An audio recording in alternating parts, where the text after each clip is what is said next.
What's going on, everybody? Welcome back to week 2 of the virtual Youth Professional Skills Development Program from the Fort Ritchie Community Center. I'm Connor. I'm going to be your host today and for the coming weeks as this program continues. Hopefully you're joining us again for your second week, but if not, if this is your first time on board with us, welcome to you also. I would encourage you, if you haven't already, to head over to our YouTube channel and check out our program introduction video that was posted a couple weeks back. It might answer some questions you have about the program. Today we're not going to cover any of the details that are in that video.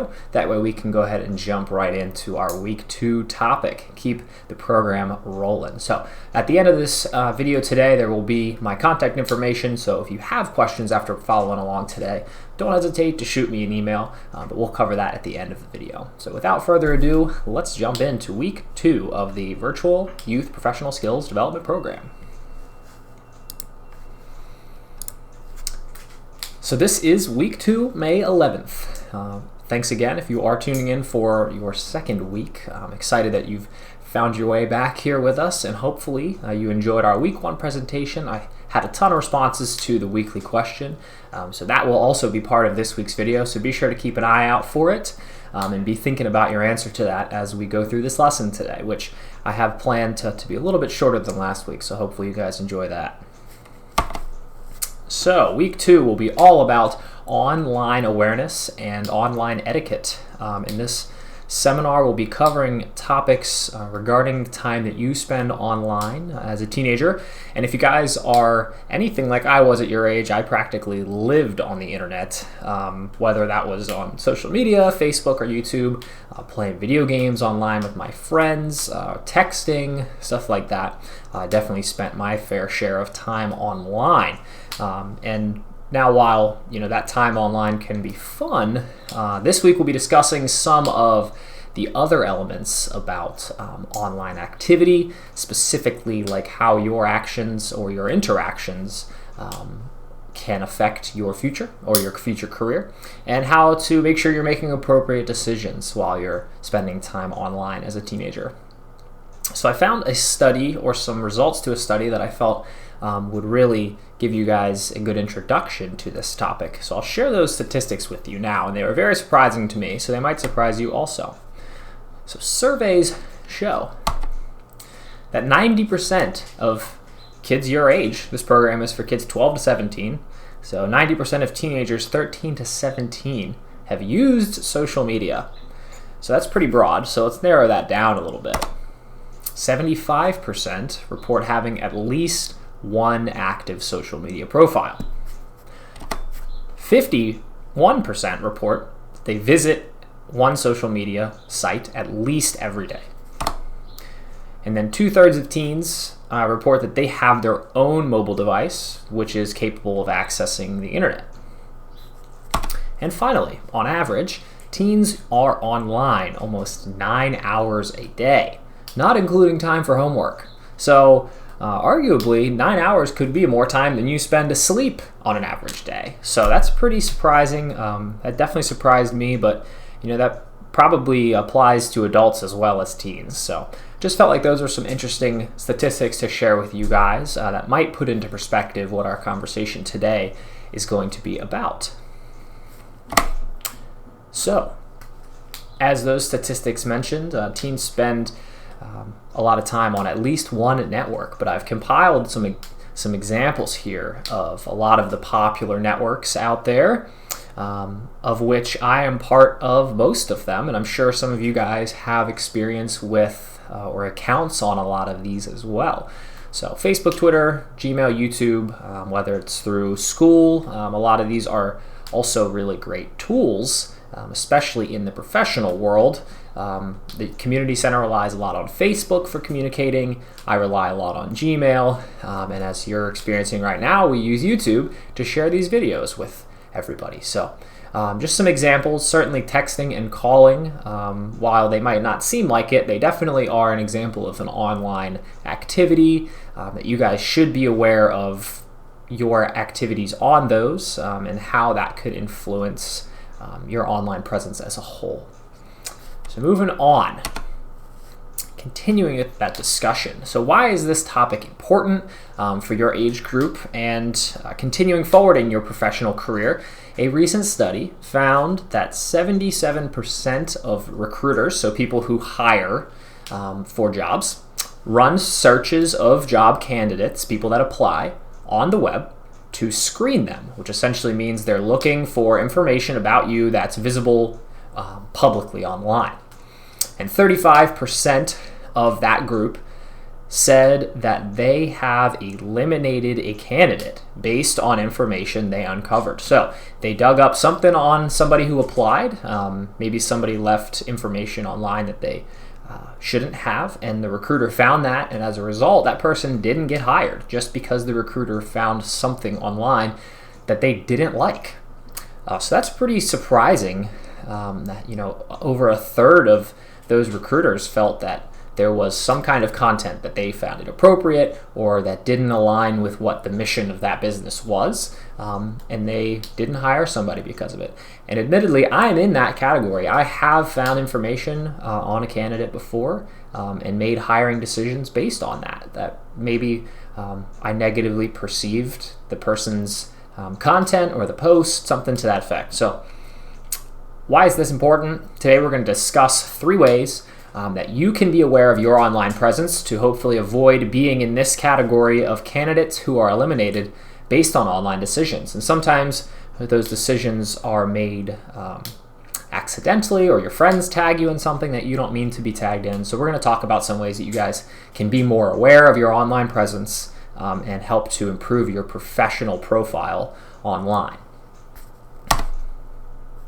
So, being conscientious and being proactive are 2 words that I would like to instill in you guys today. Really to be aware of how your online activity is going and how you can be working hard to improve that or to make sure it stays above board. That way, when it comes time to be a job applicant, you don't have anything to worry about. So that would be a great goal. So last week, you guys used the submission form in the description below. It's there again this week, but this week's question, as we go through these tips and tricks, I want you guys to be thinking, if you use any of the methods that we just discussed, the slide with all the social networks, whether it's texting or emailing, what are some steps that you can take to improve your online presence?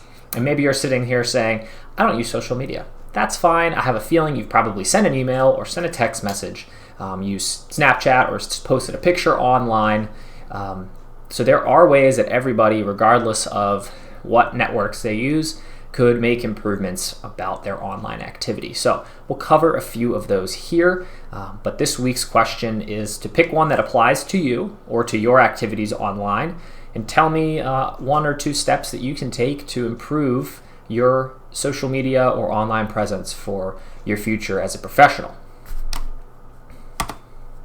So number 1, big point to drive home here, nothing is private. As much as big companies like Facebook or YouTube push privacy and try to tell you how important your privacy is, the information that you put online is really not as private as you might think.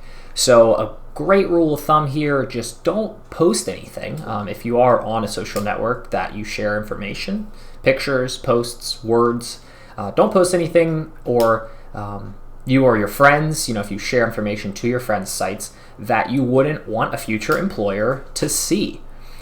Derogatory comments, which could be rude or inflammatory comments against somebody, a revealing or an inappropriate photo of you or your friends, bad language, or offensive jokes, because these all could be a reflection of your character as a prospective employee. And these are not all of the examples, but these are just some of the ones that are easy to fall into, especially because if you share posts or share memes or pictures that use inappropriate language, while you might think it's funny, or you and your friends might have an inside joke, it might not be a great reflection of your character to leave on your profile. So how can you prevent or improve privacy for yourself? I have used Facebook here as an example. Not all of you might have a Facebook account, but this is probably one of the more popular websites that people use. And every website has its own settings for this, so unfortunately I can't cover them all. So I've chosen Facebook only because it's very straightforward and it gives you a good idea of how you can configure your accounts, whether that's Instagram or YouTube or Gmail, to not allow inappropriate or information to be shared with you or seen by others that you might not want them to see. So this on Facebook is in your profile settings, in the timeline and tagging settings, and by default these are not turned to a very private setting. So I had to go in and manually configure mine whenever I started using Facebook to improve my privacy. So on the first section there, timeline, that's information that shows up on your wall, if that's posts or pictures, setting who can post to your wall and what posts on your wall, who can see them. So I've set those to be only friends. That way if somebody who's not my friend tries to search my page, they're not going to see any information. You can also turn on a word filtering option there, that fourth option on timeline. I don't have it turned on, but it's certainly a good option. If there's anything that you don't want posted on your wall, you can filter that. And the second portion there, tagging, I believe is probably more important because it's a lot easier for you to control the information that you're putting through your page or your site. But your friends, you can't really control what they tag you in. So I highly recommend that you turn these to friends only. That way strangers can't tag you in spam content or inappropriate content that might show up on your profile through a search later. And then the one that I believe is the most important on this page is review, which allows you to say yes or no to content appearing on your page based on your preferences. So take some time to look through these settings if you have a Facebook account, or if you just do a simple search online, depending on the network you are trying to set up. Say that's Instagram. Go online and search Instagram privacy settings, and you'll be able to find out where that information is located for whatever network you're trying to configure. Number 2 this week is to be discreet. So we just covered privacy, and this sort of follows up with what we were just discussing. If your network does offer the option, which in this day and age most of them do, consider setting your profile itself to private. So there we were looking at some individual settings within Facebook, but networks like Instagram allow you to set your whole profile to private. So unless somebody is a follower of you, you are not able to, they're not able to see any of your content. So only people that you select are able to view that by following you. And as I mentioned, you can't really control what other people say about you or on your site or tag you in. So use that block comments feature or that approval feature, because everything on the internet is saved regardless of whether or not you go back later and delete it. There are records of things that you can't see, and in the event that somebody needed to find it, they probably could. So just use your best judgment. Be discreet, meaning try to filter things, try to keep things off of your page if they are not meant to be there, because once they show up, it's really, really hard and almost impossible for them to disappear. So keep that in mind. Similarly, another example using Facebook, just another option in the profile settings. This is the privacy tab, which deals a lot with your information and if people can see yours or not. And this is actually from my profile, and now that I'm presenting this, I realized I should probably go change some of my information. So this is a great example for you guys, how people find and contact you. I have it set so that anybody can send me a friend request, which is okay because it still gives me the option to decline them, but my email address and phone number so that I've associated with my Facebook, if somebody has that information, they're able to look me up. So that's a really easy way for people to find you that you might not want finding your information. So think about configuring these settings if they're appropriate for you, but in the future I recommend you definitely go in and change some of these privacy settings to make your information a little bit more secure. And that way you are not revealing any information to a future employer that might impact your hiring as a applicant. And number 3, to wrap things up here this week, is to be prepared. So we did look at the content filtering option or the content approval option for your profile. So mine, I know, gets backed up because I get tagged in a lot of information and there's just a backlog of posts that I have to go back and search through to approve or to decline. So definitely go and regularly check that if you have the tagging option turned on or the tag approval option turned on. And you can also just use a search engine to Google yourself as an example. Your full name and your hometown normally does it, because when you enroll for these services, you often tell them where you live, or it uses your GPS from your computer IP address, and the computer tells the service where you're located. And oftentimes you can find out just through a simple search. So in my case, Connor Brown Cascade, right? Which is where the community center is located.